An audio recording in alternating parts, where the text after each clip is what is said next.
Les doy la bienvenida a los alumnos del Seminario Bíblico de Fe a esta aula virtual.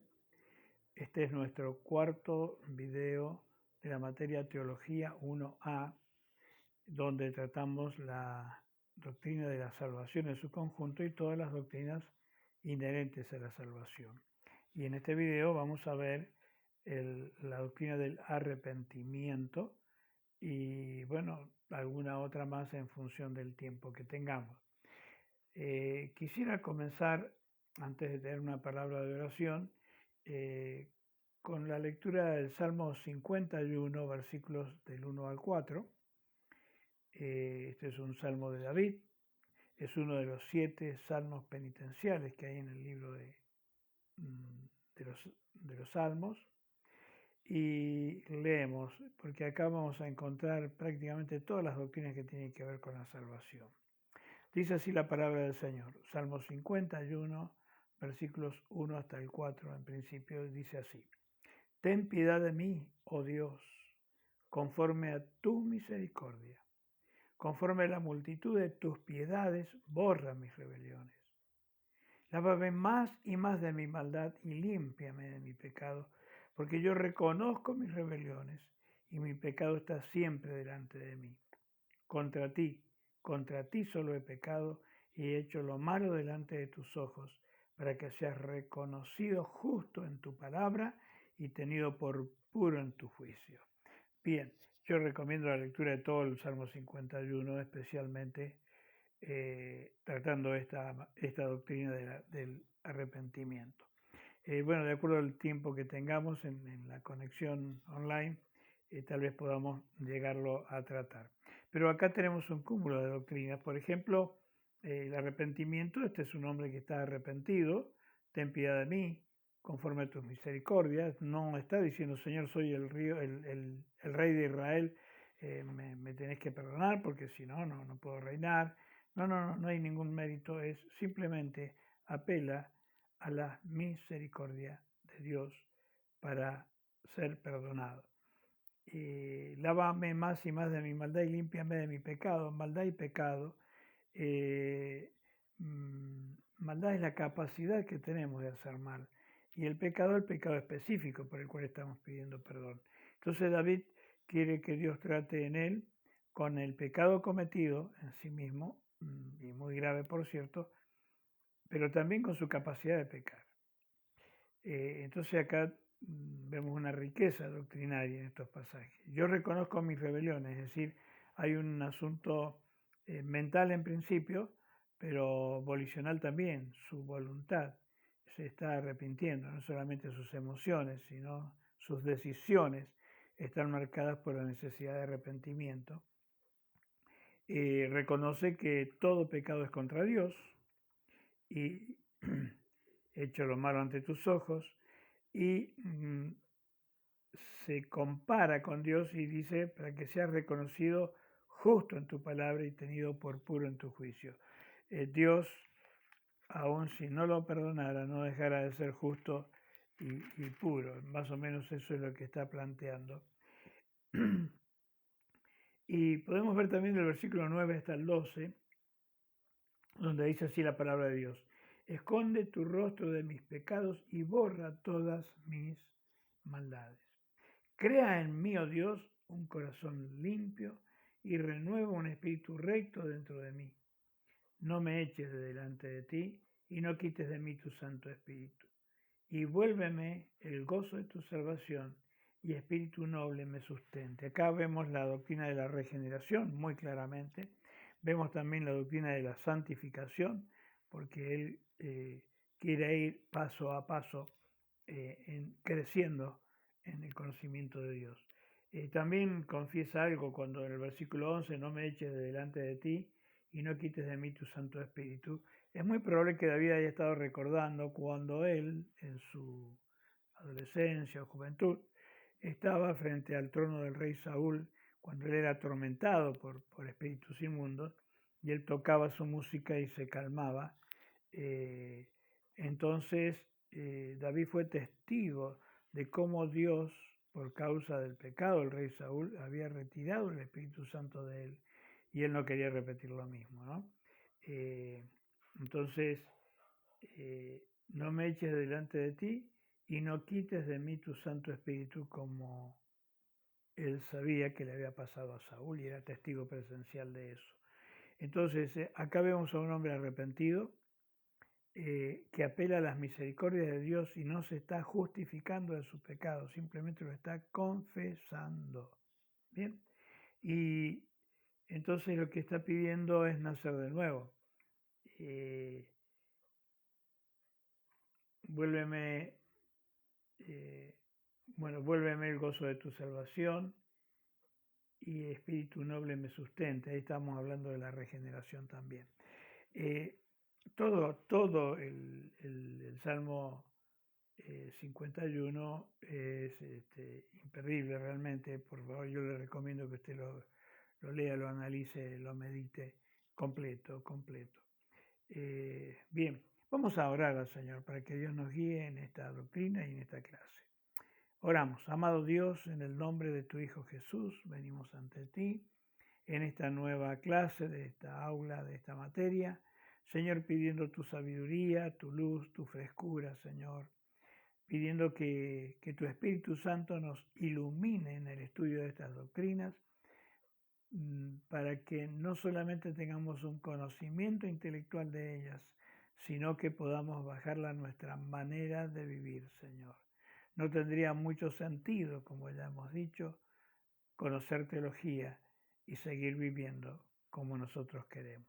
Ayúdanos, Señor, a ser intencionales. Queremos conocer, Señor, las doctrinas de tu Evangelio y aplicadas para nuestra salvación, pero para poder caminar mejor en tu presencia, Señor, y en presencia del mundo que nos observa.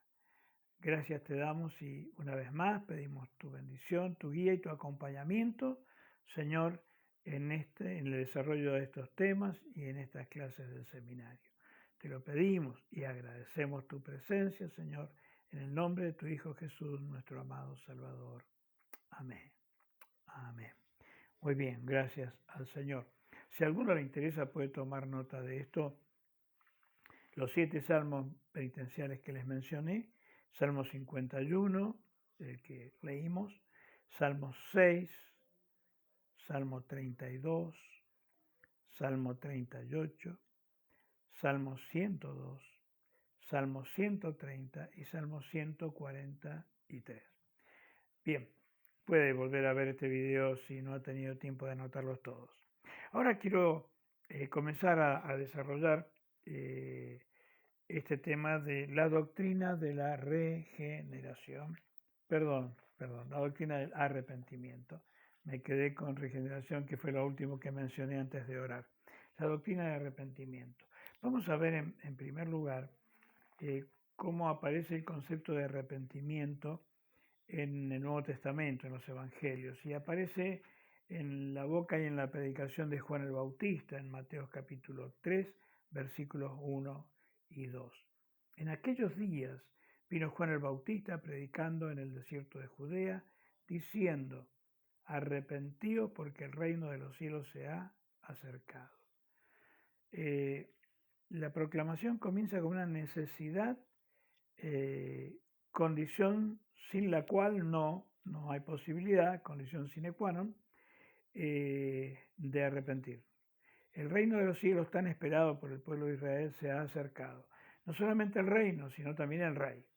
Y quien está hablando acá, Juan el Bautista, es el que prepara el camino para la entrada en la vida humana y en la vida del pueblo de Israel, de aquella persona prometida desde allá lejos, desde Génesis 3:15. Entonces, y prometido a Abraham, y a través de todo el desarrollo del Antiguo Testamento, el Mesías prometido. Entonces, el reino de los cielos se ha acercado y también su rey. Pero luego, si vamos al capítulo 4 del Evangelio según San Mateo, encontramos ya a Jesús en el desarrollo de su ministerio. Versículo 17, eso también se repite en Marcos 4:17. Dice: desde entonces comenzó Jesús a predicar y a decir: arrepentíos porque el reino de los cielos se ha acercado. En el primer caso lo dice el predecesor, el que prepara el camino para el Mesías, pero ahora es el mismo Mesías, es el mismo rey. El reino de los cielos se ha acercado y ahora la presentación del reino, que lo va a hacer luego en los capítulos 5, 6 y 7 en el tan conocido Sermón del Monte o Sermón de la Montaña. Él dice, el reino de los cielos se ha acercado, y en el Sermón de la Montaña, capítulos 5, 6 y 7, lo que va a hacer es presentar las leyes de ese reino, y para que el pueblo de Israel vaya ya reconociéndolo a él como el rey de ese reino tan esperado. Ahora lo curioso es que repite exactamente las mismas palabras que Juan el Bautista. Y no es que le copió el bosquejo en la predicación, sino porque Juan el Bautista estaba predicando la palabra de Dios y Jesucristo, ahora como la palabra de Dios encarnada, está repitiendo él mismo lo que antes le fue inspirado a Juan el Bautista. Pero hay más. Lucas capítulo 24, versículo 47, Evangelio según San Lucas 24, 47. Allí leemos también los discípulos de Jesús. Los discípulos de Jesús dicen la orden que Jesús les está dando, y que se predicase en su nombre el arrepentimiento y perdón de pecados en todas las naciones, comenzando desde Jerusalén.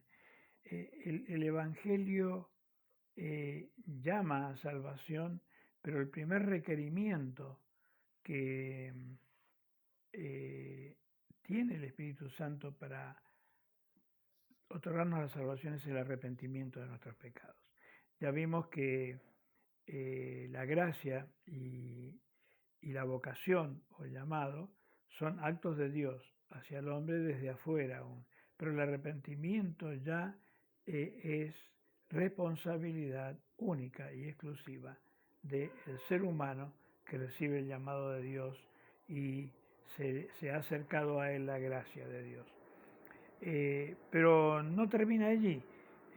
Bueno, Hechos 2:38, si podemos avanzar un poquito en Hechos capítulo 2, versículo 38, ya aquí está en plenas funciones el apóstol Pedro con este mensaje. Pedro les dijo, arrepentíos y bautícese cada uno de vosotros en el nombre de Jesucristo para perdón de los pecados y recibiréis el don del Espíritu Santo. Ya en plena función apostólica, aquí en la voz del apóstol Pedro, llamando al arrepentimiento.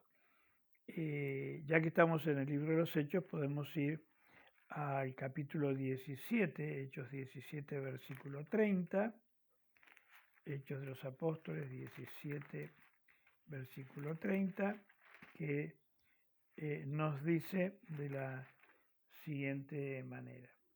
Pero Dios, habiendo pasado por alto los tiempos de esta ignorancia, ahora manda a todos los hombres en todo lugar que se arrepientan. Este es Pablo predicando en Atenas. Arrepentimiento.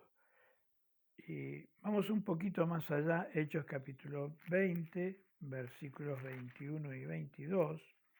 Hechos 20, versículos 21 y 22 dice, testificando a judíos y a gentiles acerca del arrepentimiento para con Dios y de la fe en nuestro Señor Jesucristo.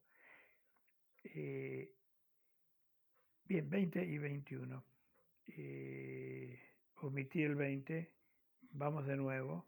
Y como nada que fuese útil he rehuido anunciaros y enseñaros públicamente y por las casas, testificando a judíos y a gentiles acerca del arrepentimiento para con Dios y de la fe en nuestro Señor Jesucristo. El arrepentimiento aparece en la primera palabra y en el primer acto de contrición y arrepentimiento que tiene que tener el ser humano para recibir su salvación. Puede estar en acción la gracia de Dios, puede estar la vocación de Dios o el llamado que Dios hace a nuestras vidas, pero si no hay arrepentimiento, no puede continuar el proceso de nuestra salvación. Ahora, arrepentimiento para que esté cerca el reino de los cielos. Arrepentimiento para formar parte del reino de los cielos. Ahora, ahí vemos que el cielo se está acercando a la tierra. Quiero hacer algunos comentarios a raíz de esto. Una predicación del Evangelio que no incluya el llamado al arrepentimiento no es el Evangelio. Conocer acerca de la gracia de Dios y oír su llamado y no arrepentirse de los pecados nunca resultará en salvación. Y quiero citar algunas expresiones de Moody, se lo conoce como el predicador de dos continentes. El doctor Moody decía: la predicación del Evangelio bajo la unción del Espíritu Santo solo puede producir dos cosas: convertidos o enemigos. Si solamente produjo simpatizantes, es porque no se predicó el Evangelio, porque el Evangelio es confrontación, bendición o maldición, vida o muerte. Entonces, ese es el concepto del arrepentimiento, la necesidad del arrepentimiento, vamos a decirlo más correctamente, la necesidad del arrepentimiento. Ahora bien, ¿qué es el arrepentimiento? Vamos a analizarlo un poquito más. En su cartilla, en su libro, en la página 12, tiene la doctrina del arrepentimiento. Bueno, ahí se nos dice la palabra hebrea, que es nahan, y la palabra griega, que es metamelomai. Tanto en hebreo como en griego significa dolor, pesar, ¿no es cierto? Suspirar, lamentar, arrepentir, afligirse, cosas necesarias en el arrepentimiento, pero no únicas, no únicamente necesarias. La palabra griega metamelomai quiere decir preocuparse, sentir remordimiento o pesar, sentir dolor. Esta palabra describe el elemento emocional del acto de arrepentirse.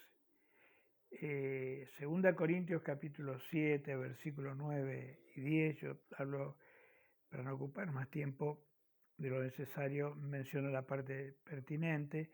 Ahí Pablo está diciendo que la tristeza, que es según Dios, produce arrepentimiento para salvación. Es decir, un sentimiento que tiene que haber en el proceso de arrepentimiento es la tristeza por el pecado cometido.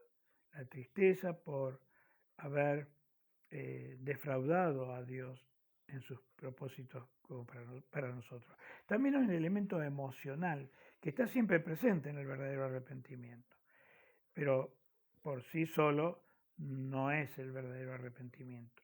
Pues tenemos que ir a una segunda palabra griega, que es metanoeo, que quiere decir cambiar el modo de pensar.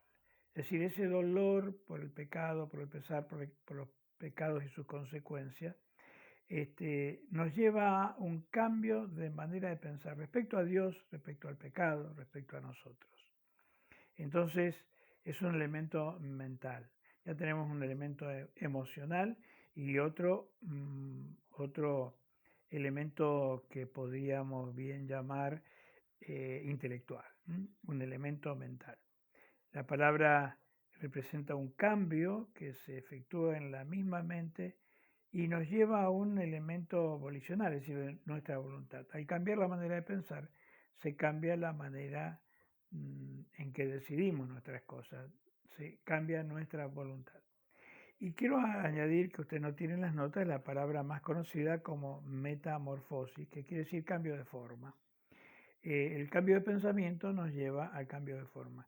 La palabra metamorfosis tiene un ejemplo que es el gusano en su capullo que luego sale siendo una mariposa, ¿no? Es como que cambiara la naturaleza. Entonces la metamorfosis es resultado del metanoeo. Nunca habrá metamorfosis, un cambio en la conducta, si antes no hay un cambio en la manera de pensar, que es metanoeo. Y nunca va a haber un cambio de manera de pensar si no se produce ese elemento emocional de sentir angustia, dolor por causa del pecado que nosotros cometemos. Entonces tenemos metanoeo, meta es un cambio y noeo es un cambio de mente, es decir, un cambio desde las raíces, no es un cambio, una adaptación cultural, una reforma moral, no, es algo que proviene desde las raíces mismas de nuestra vida, que lo vamos a comprender mejor cuando hablemos del nuevo nacimiento y la regeneración. Entonces, el arrepentimiento tiene un elemento mental, uno emocional, y también nuestra voluntad interviene. Entonces, La conciencia nos da testimonio de la ley que acusa, pero el Espíritu Santo nos da testimonio de la gracia que produce convicción para una desesperación, digamos, ¿no es cierto? Esa desesperación de no poder cumplir la ley nos lleva a permitirle al Espíritu Santo que produzca esa convicción, pero para esperanza en Cristo. La ley nos ubica bajo el yugo de la culpabilidad, pero el Espíritu Santo nos lleva al arrepentimiento para salvación. ¿Qué es? Aquí le llamaríamos la naturaleza verdadera del arrepentimiento, que es, bueno, básicamente tiene un sentido negativo que quiere decir apartarse del pecado. En Apocalipsis 9:21 hay una triste resolución que dice, y bueno, no solamente en ese pasaje, sino en algunos más del libro de Apocalipsis, y no se arrepintieron de sus pecados. Y no se arrepintieron y maldijeron a Dios, y no se arrepintieron. Entonces, en la naturaleza tenemos, la naturaleza del pecado es, en sentido negativo, alejarnos del pecado mientras nos acercamos a Dios. En el sentido positivo, quiere decir acercarnos a Dios en ese abandono del pecado. Es un giro de 180 grados de cambio de dirección de nuestra vida. En este aspecto práctico y evidente, el cambio efectuado en la mente en cuanto a Dios nos lleva a alejarnos del pecado y acercarnos a Dios. Y como nota, digamos, para redondear esto, el verdadero arrepentimiento después es un cambio verdadero efectuado en la mente del pecador que le hace apartarse del pecado para acercarse a Dios. Repito, es emocional, mental y voluntario. El arrepentimiento no es un acto pasajero, sino permanente. Así como la fe no es un acto momentáneo, sino una constante actitud de entrega y de confianza en el Señor como Salvador, así también el arrepentimiento es una constante constricción. Murray, un teólogo, nos deja en sus escritos esta palabra. Entonces, el arrepentimiento tiene que ver con emociones, dolor, culpa también, amargura por el pecado. Decidimos no pecar y el pecado nos sigue dominando, eso nos lleva a una angustia, pero el Espíritu Santo nos lleva a un arrepentimiento para salvación, ¿no? La fe que es para salvación es una fe arrepentida y el arrepentimiento es para vida eterna.